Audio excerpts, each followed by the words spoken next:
तय करना पड़ेगा। बीच में कांग्रेस की सरकार आ गई। अब आपको पता है 18 के चुनाव के पहले हमने नर्मदा जी का पानी गंभीर में लाए, उसके बाद हमारी सरकार नहीं बनी। अभी भी बाबा जी आए थे, मंदिर की बात कर रहे थे, तो सरकार बनी नहीं। अब सरकार नहीं बनी तो दूसरों की सरकार आ गई। अब वो दूसरी सरकार ऐसी आई कि उसकी प्राथमिकता पानी देना नहीं था, कोई विकास उनकी प्राथमिकता नहीं थी। जब कोविड आ रहा था तो कमलनाथ कोविड से निपटने के इंतजाम नहीं कर रहे थे, वो आईफा करवा रहे थे, आईफा। और आईफा मतलब फिल्मी हीरो हीरोइन को बुला के सलमान खान, जैकलीन फर्नांडिस यहां तमाशे कर रहे थे। ये कांग्रेस की प्राथमिकता है, विकास प्राथमिकता नहीं थी, जन कल्याण प्राथमिकता नहीं थी उनकी। और इसलिए मेरे किसान भाइयों एक एक करके झूठे वचन देते हैं। आजकल फिर कह रहे हैं वचन पत्र बना रहे हैं, वचन पत्र, और वचन पत्र में जितना लिखना हो लिख दो, करना धरना तो है ही नहीं। पता नहीं कितने, इतनी मोटी किताब 900 वादे कर दिए, अब फिर वो झूठा वचन पत्र बन रहा है और पूरे तो किए नहीं, एक एक करके सारी योजनाएं बंद कर दी। अभी मनोज बता रहे किसान के हिस्से का प्रीमियम जमा ही नहीं किया था। मैंने मुख्यमंत्री बनने के बाद किसान भाइयों पहला काम किया था तो 2200 करोड़ रुपए की प्रीमियम की राशि भर के 3000 करोड़ रुपया किसानों के खाते में डाला था। और आज मैं फिर कह रहा हूं, झूठे वादे के कारण कई किसान डिफाल्टर हो गए, ब्याज की गठरी सर पे चढ़ी है। मैंने तय किया है कि आप डिफाल्टर होने के कारण, ब्याज पुरानी कर्ज माफी की घोषणा के कारण जो डिफाल्टर किसान हुए हैं उन डिफाल्टर का पूरा ब्याज भरवा के मैं उनको डिफाल्टर मुक्त करूंगा। और 2-2 करोड़ चारों नगर पंचायतों में। बोलिए भारत माता की, भारत माता की। आज सबसे पहले मैं स्वर्गीय निर्भय सिंह पटेल जी के चरणों में प्रणाम करता हूं। हम सब के वो एक ऐसे नेता थे जिनमें विकास का और जनता की सेवा की जिद थी, जुनून था, जज्बा था। भारतीय जनता पार्टी का विशाल संगठन उन्होंने पूरे इंदौर जिले में खड़ा किया था और आप सबके दिलों पे वो राज करते थे। उनके चरणों में प्रणाम। बहुत दिनों के बाद प्रतिमा का अनावरण हो पाया, लेकिन इस संकल्प के साथ प्रणाम कि विकास के उनके सभी सपनों को पूरा करने में हम कोई कसर नहीं छोड़ेंगे। इस मंच पर विराजमान हमारे यशस्वी सांसद आदरणीय शंकर ललवानी जी, पूर्व विधायक, वरिष्ठ नेता, जो धीरे धीरे बोल रहे थे और धीरे धीरे उनने पहले कहा मेरे कान में और फिर कहा मंच पे जाके कि हमारे अलग अलग काम कर दो। अब देखिए, काम करने की तड़फ रहती है कि विधायक नहीं है तो भी देपालपुर का बेटमा का विकास हो जाए, ये तड़फ दिल में है, ये आग मन में है। ऐसे हमारे नेता भाई मनोज पटेल जी, हमारी यशस्वी राज्यसभा की सांसद, अपने जिले की बेटी जिन्होंने गौरवान्वित किया है हमारे जिले को, बेटी कविता पाटीदार जी, आदरणीय आईडीए के चेयरमैन जयपाल सिंह चावड़ा जी, भाई राजेश जी, जिलाध्यक्ष ग्रामीण भाजपा गौरव रणदिवे जी, नगर भाजपा के अध्यक्ष बहन रीना जी, अध्यक्ष जिला पंचायत भारत जी, उपाध्यक्ष, हमारे सभी मंच पर विराजमान आदरणीय सभी वरिष्ठगण, सावन भी यहाँ पे हैं, बाकी हमारे गोपाल जी हो, उमा नारायण जी हो, अंतर सिंह जी हो, धर्मवीर सिंह जी हो। समय ज्यादा हो गया है इसलिए हमारे सभी आदरणीय वरिष्ठ नेता, साथी, पदाधिकारीगण, मेरी बहनों, मेरे भाइयों, भांजे भांजियों, दोनों हाथ जोड़ के आप सबको प्रणाम करता हूं, आप सबको राम राम करता हूं। बहुत दिनों बाद देपालपुर बेटमा आना हुआ है। बेटमा बहुत दिनों बाद आया, लेकिन आया हूं तो खाली हाथ नहीं आया हूं। मुझे पहले से ही मनोज जी ने, शंकर जी ने ये कह दिया था कि भाई साहब यहाँ तहसील तो बना ही देना। तो इस विकास यात्रा के दौरान हम आज ही फैसला कर रहे हैं, बेटमा को तहसील का दर्जा दिया जाएगा।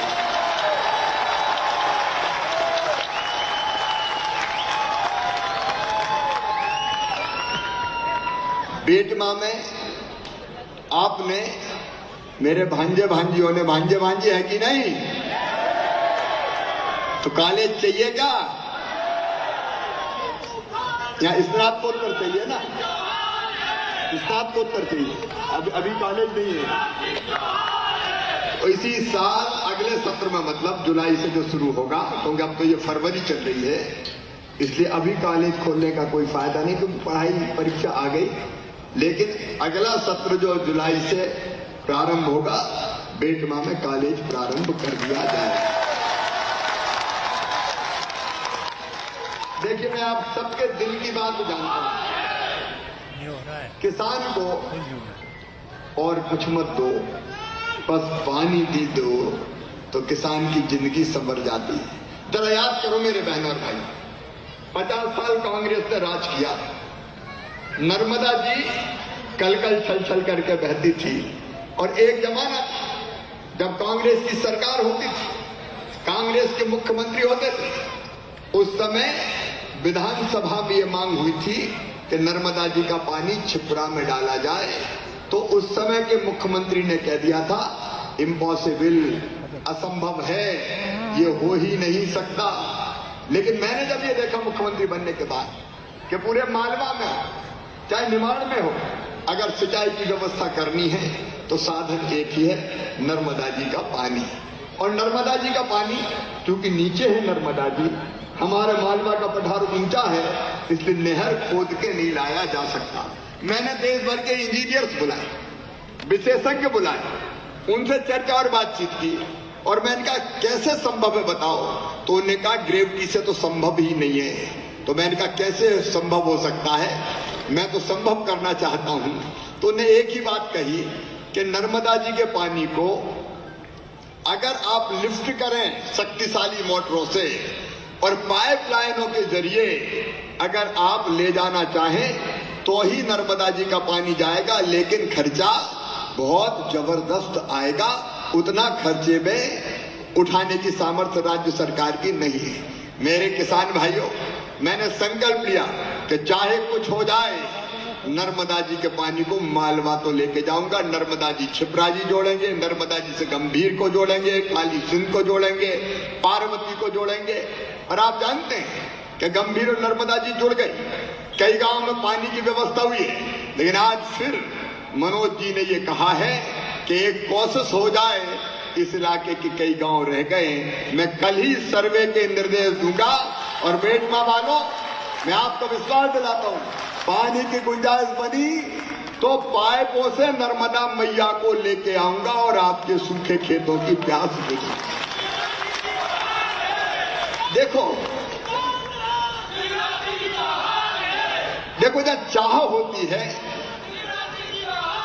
जब चाह होती है, वहां राह को निकलना पड़ता है। प्राथमिकताएं क्या है सरकार की, ये तय करना पड़ेगा। बीच में कांग्रेस की सरकार आ गई। अब आपको पता है 18 के चुनाव के पहले हमने नर्मदा जी का पानी गंभीर में लाए, उसके बाद हमारी सरकार नहीं बनी। अभी भी बाबा जी आए थे, मंदिर की बात कर रहे थे, तो सरकार बनी नहीं। अब सरकार नहीं बनी तो दूसरों की सरकार आ गई।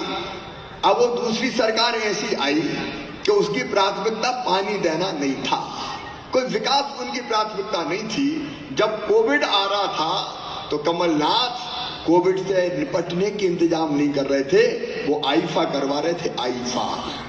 और आईफा मतलब फिल्मी हीरो हीरोइन को बुला के सलमान खान, जैकलीन फर्नांडिस यहां तमाशे कर रहे थे। ये कांग्रेस की प्राथमिकता है, विकास प्राथमिकता नहीं थी, जन कल्याण प्राथमिकता नहीं थी उनकी। और इसलिए मेरे किसान भाइयों, एक एक करके ये झूठे वचन देते हैं।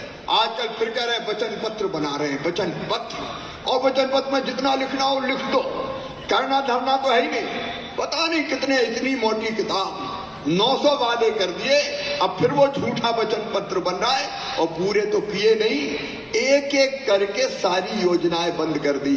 अभी मनोज बता रहे, किसान के हिस्से का प्रीमियम जमा ही नहीं किया था। मैंने मुख्यमंत्री बनने के बाद किसान भाइयों पहला काम किया था, तो 2200 करोड़ रुपए की प्रीमियम की राशि भर के 3000 करोड़ रुपया किसानों के खाते में डाला था। और आज मैं फिर कह रहा हूं, झूठे वादे के कारण कई किसान डिफॉल्टर हो गए, ब्याज की गठरी सर पर चढ़ी है। मैंने तय किया है कि आप डिफॉल्टर होने के कारण, ब्याज पुरानी कर्जे माफी की घोषणा के कारण जो डिफॉल्टर किसान हुए हैं, उन डिफॉल्टर का पूरा ब्याज भरवा के मैं उनको डिफॉल्टर मुक्त करूंगा। ये भारतीय जनता पार्टी की सरकार। 0% ब्याज पे कर्जा देना हो। प्रधानमंत्री नरेंद्र मोदी जी 6,000 रुपया देते हैं। तो मेरे दिल ने कहा, शिवराज तू भी तो चौथी बार बना, 4,000 तू भी डाल। तो हम 6 और 4 10,000 रुपया देते हैं। और जब रुपया की बात आई गई तो आज मेरी बहनें भी बैठी है यहाँ पे, वो लेके आई है लाडला भैया। अलग अलग वो मुझे तख्तियां दिखा रही थी, पीछे से दिखाई दे रही थी। सुनो मेरी बहनों, एक नहीं अनेकों योजना बनी है, लेकिन आज वो भैया और मामा ये लिख के लेके आई है। तो सुनो मेरी बहनों, अपनी बेटियों के लिए, भांजियों के लिए लाडली लक्ष्मी योजना तो मैंने पहले बनाई है। 44 लाख लाडली लक्ष्मियां हैं। अब उसकी आज मैं बात नहीं करूंगा। अब मैं नई योजना बना दी है मैंने, वो है मुख्यमंत्री लाडली बहना योजना। ये लाडली बहना योजना क्या है? देखो मेरी बहनों, मैंने बहनों की हालत गांव में बचपन से देखी है। मेरी गरीब घर की बहनें, मेरे छोटे किसान परिवारों की बहनें, बहुत बड़ा किसान मैं उसकी बात नहीं करता, लेकिन 5 एकड़ तक का किसान भी, उसकी हालत क्या है मैं अच्छी तरह जानता हूं। मैंने बहनों के दर्द को अपनी आंखों से देखा है। कई बार पैसा पास में ना होने के कारण छोटे छोटे खर्चे नहीं उठा पाती, बच्चों को दूध नहीं पिला पाती, फल सब्जी नहीं खिला पाती, दाल का इंतजाम नहीं कर पाती। और कई दिनों से मेरी आत्मा कुलबुला रही थी, शिवराज कुछ और कर, शिवराज कुछ और कर। पहले मैंने बेगा, भारिया, शहरिया, इन 3 बहुत पिछड़ी जातियों के बहनों के लिए योजना बनाई कि 1,000 रुपया खाते में डालूंगा। कमलनाथ ने बंद कर दी। 17 में मैंने बनाई थी, कमलनाथ जी आए, मेरी योजना बंद कर दी, खाते में पैसा डालना बंद कर दिया। मैंने फिर पैसे खाते में डालना शुरू किया। तो मैं आपको आश्चर्यजनक बात बता रहा हूं, उन बहनों के परिवार की हालत बदल गई। बच्चे कुपोषण मुक्त होने लगे, क्योंकि 1,000 रुपया उनके पास आया तो उन्होंने बच्चों के लिए दूध भी खरीदा, फल भी खरीदे, सब्जी भी खरीदी, दाल भी खरीदी, किराना भी खरीदा। परिवार की हालत बदल दी। मेरे बहनों और भाइयों, महिला अगर सशक्त तो परिवार सशक्त, परिवार सशक्त तो समाज सशक्त, और समाज सशक्त तो देश सशक्त होगा। मेरे बहनों और भाइयों, देश सशक्त होगा। और इसलिए मैंने अब तय किया है कि हमारी जितनी भी बहनें हैं, वो गरीब घर से आए या 5 एकड़ तक की जमीन जिनके पास हो, 5 एकड़ तक का किसान हो, ये सारी बहनें कोई जाति की हो, कोई समाज की हो, मुझे कोई फर्क नहीं पड़ता।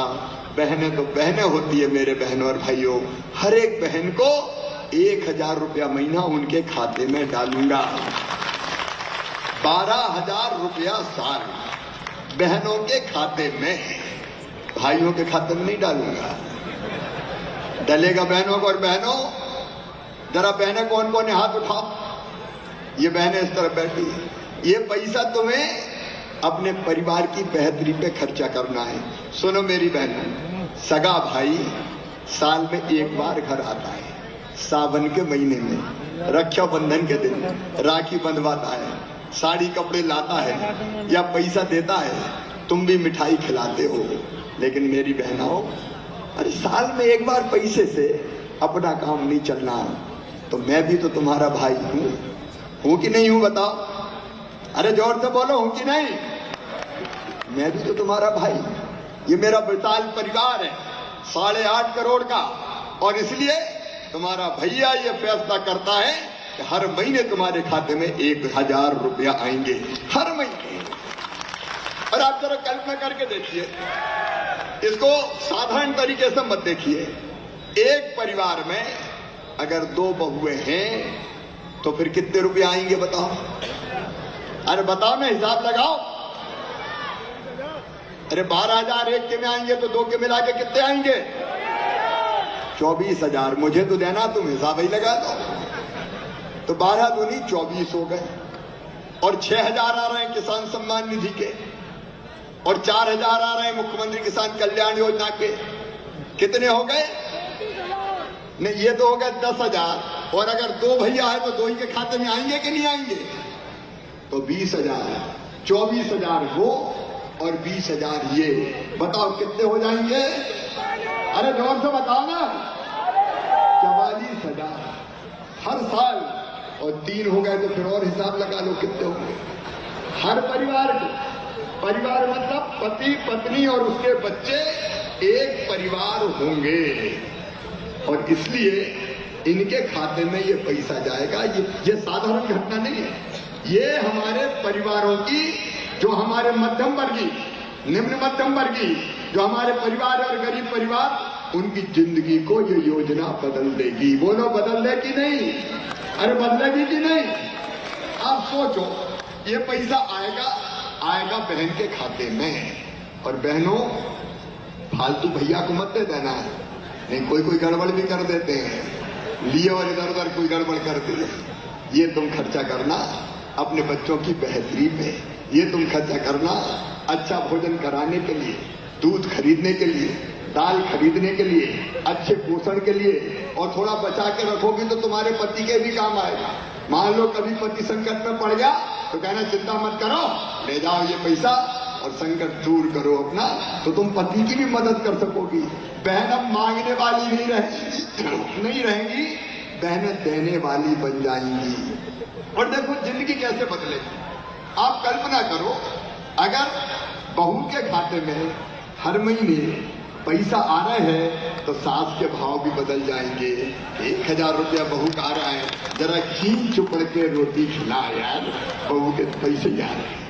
और सास को भी अगर वृद्धावस्था पेंशन मिल रही होगी तो 400 और जोड़ के वो भी 1,000 रुपया करूंगा, तो बहू भी सोचेगी तो माता जी के भी 1,000 रुपया आ रहे हैं तो माता जी के पैर दबाओ। सास बहू में घर घर की कहानी नहीं बचेगी, उनके संबंध और ठीक हो जाएंगे। सास के खाते में भी पैसा, बहू के खाते में भी पैसा, और सच में जब इनके चेहरे पर मुस्कुराहट आएगी तो मेरी जिंदगी सफल हो जाएगी। शिवराज का चौथी बार सीएम बनने का मकसद पूरा होगा। और इसलिए ये जनता की जिंदगी बदलने का अभियान है। ये विकास यात्रा क्या है? कांग्रेस के लोग मजाक उड़ा रहे थे, कमलनाथ कह रहे थे निकास यात्रा है, निकास यात्रा।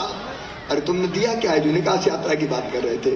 तुमने मुख्यमंत्री कन्यादान योजना बंद कर दी, तुमने संबल बंद कर दी, तुमने प्रसूति सहायता, मैं लड़ुआ के पैसा देता था बहनों को, बेटा बेटी के जन्म के पहले 4,000, जन्म के बाद 12,000, वो तक तो कमलनाथ खा गए थे। कांग्रेस ने छीनने का काम किया, हमने ये सारी योजनाएं फिर से चालू कर दी। ये सचमुच में केवल सड़क, बिजली, पानी इसी की यात्रा नहीं है, ये जनता की जिंदगी बदलने की यात्रा है।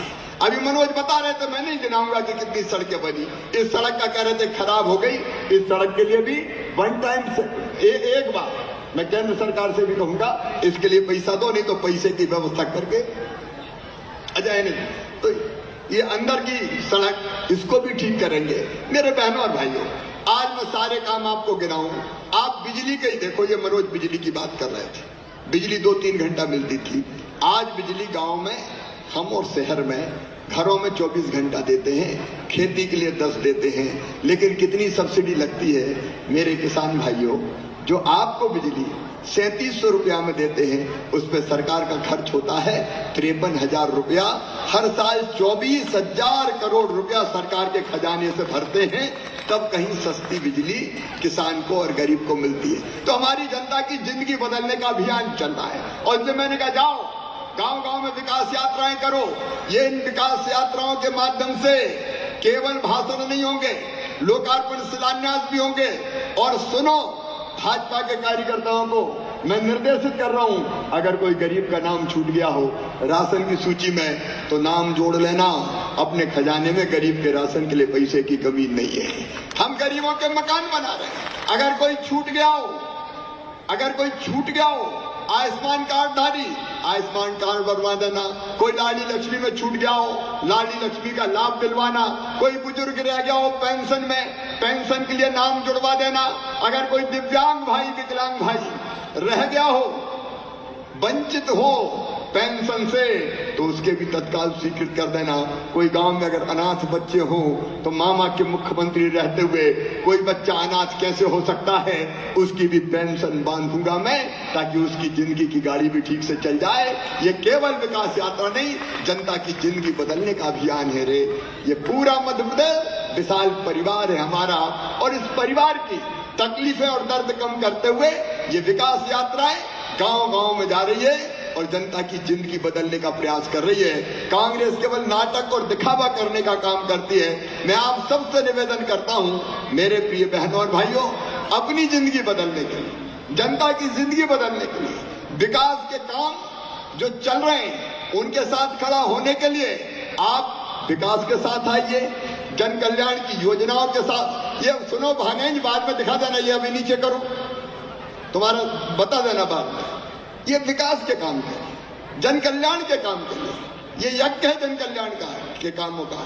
और मैं आज कह रहा हूं, कांग्रेस के विधायक ने इन 3 सालों में कभी एक बार आके मुझे नहीं कहा कि फलाना काम कर दो हमारे क्षेत्र के लिए। माइक पर सार्वजनिक रूप से करो, क्योंकि विकास की तरफ उनके मन में नहीं होती, ना उनके नेताओं के अंदर होती है। वो कहते हैं हाथ जोड़ो अभियान, तो कमलनाथ से कांग्रेसी कह रहे हैं पीछा छोड़ो अभियान। उनके यहाँ तो घमासान मची हुई है, कौन बनेगा। तो मैं उसके विस्तार में नहीं जा रहा। आज तो मैं बेटमा वालों आपसे ये कहने आया हूं कि अगर हमारी बात अच्छी और सच्ची है, अगर आपको लगता है कि भारतीय जनता पार्टी की सरकार के साथ चलना चाहिए, विकास के साथ चलना चाहिए, जन कल्याण के साथ चलना चाहिए, तो आओ मामा के साथ चलो, भारतीय जनता पार्टी की सरकार के साथ चलो, विकास के काम करने वाली इस टीम के साथ चलो, और हम एक नया इतिहास रचें विकास का और जन कल्याण का। बेटमा और देपालपुर को भी स्वर्गीय निर्भय सिंह पटेल जी के सपनों के हिसाब से आगे ले जाने का काम करें। मैं आप सबका स्नेह भी चाहता हूं, आशीर्वाद भी चाहता हूं, ऐसा प्रशासन जो गांव-गांव जाके जनता की समस्या का समाधान कर रहा हो। आप बताओ, कांग्रेस के राज में संभव था क्या? जोर से बताओ, संभव था क्या? इतने विकास के काम कांग्रेस ने कभी किए थे क्या? कांग्रेस होती तो बहनों के खाते में पैसा डालती क्या? किसान के खाते में सम्मान निधि आती क्या? तो आइए मेरे साथ संकल्प कीजिए कि मामा के साथ चलेंगे, भाजपा की सरकार के साथ चलेंगे, मोदी जी के साथ चलेंगे, विकास के साथ चलेंगे, जन कल्याण के साथ चलेंगे। और ये संकल्प लेने के लिए अपने अपने स्थान पे खड़े होके, दोनों हाथ ऊपर उठा के, दोनों मुट्ठी बांध के, भारत माता की जय बोल के मेरे साथ संकल्प लीजिए। बोलिए भारत माता की, नर्मदा मैया की, भारत माता की, हर हर नर्मदे।